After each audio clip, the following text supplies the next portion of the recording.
ഈശോ മിശിഹായ്ക്ക് സ്തുതിയായിരിക്കട്ടെ.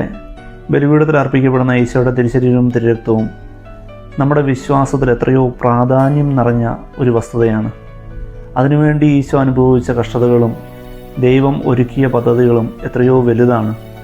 നമ്മുടെ ജീവിതത്തിൽ ഈ തിരുവോസ്തിക്കും തിരുരക്തനുമുള്ള പ്രാധാന്യം വിശ്വാസിയെ സംബന്ധിച്ച് എത്രയോ ആഴമേറിയതാണ്. ഈ പവിത്രമായ തിരുവോസ്തി ദിവസവും നമ്മൾ എത്രയോ ആഗ്രഹത്തോടെയാണ് നോക്കിക്കാണുക. ഈ തിരുവോസ്തിയെ മോഷ്ടിക്കപ്പെട്ടു പോകുന്ന അവസ്ഥ, പൈശാചിക ആരാധനയ്ക്ക് വേണ്ടി അത് ഉപയോഗിക്കപ്പെടുമ്പോൾ ഈശോ അനുഭവിക്കുന്ന വേദന അതെത്രയോ വലുതാണ്. ഈ ഒരു വേദനയോർത്ത് നമ്മുടെ ജീവിതത്തിൻ്റെ ഏതെങ്കിലും സാഹചര്യത്തിൽ ദുഃഖിച്ചിട്ടുള്ളവരല്ലേ? നമുക്കത് സഹിക്കാവുന്നതിലും അപ്പുറത്തല്ലേ?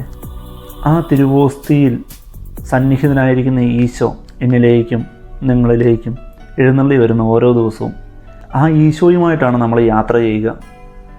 1 കൊരിന്തോസ് 3:16 വചനം ഇപ്രകാരം പറയുന്നു: നിങ്ങൾ ദൈവത്തിൻ്റെ ആലയമാണെന്നും ദൈവാത്മാവ് നിങ്ങളിൽ വസിക്കുന്നുവെന്നും നിങ്ങൾ അറിയുന്നില്ലേ? പ്രിയപ്പെട്ടവരെ, ഈ ദൈവം വസിക്കുന്ന ആലയമായ നമ്മൾ പാപാവസ്ഥയിലേക്ക് പോകുമ്പം ഈശോയ്ക്കുണ്ടാകുന്ന വേദന ഞാൻ ആദ്യം പറഞ്ഞ ഒരു പൈശാചിക ആരാധനയിൽ നിന്ന് ലഭിക്കുന്ന വേദനയോട് തുല്യം തന്നെയല്ലേ പ്രിയപ്പെട്ടവരെ? നമ്മളിലേക്ക് ഈശോ പ്രവേശിച്ച് കഴിയുമ്പോൾ നമ്മളും ആ തിരുവോസ്തിക്ക് സമാനമായിരിക്കുക. നമ്മൾ പാപത്തിലേക്ക് പോകുമ്പം പൈശാചിക ആരാധനയിലേക്ക് പോകുന്നതിന് തുല്യം തന്നെയല്ലേ പ്രിയപ്പെട്ടവരെ? നമുക്കൊന്ന് ഈ ഒരു മേഖലയെ ചിന്തിക്കാം.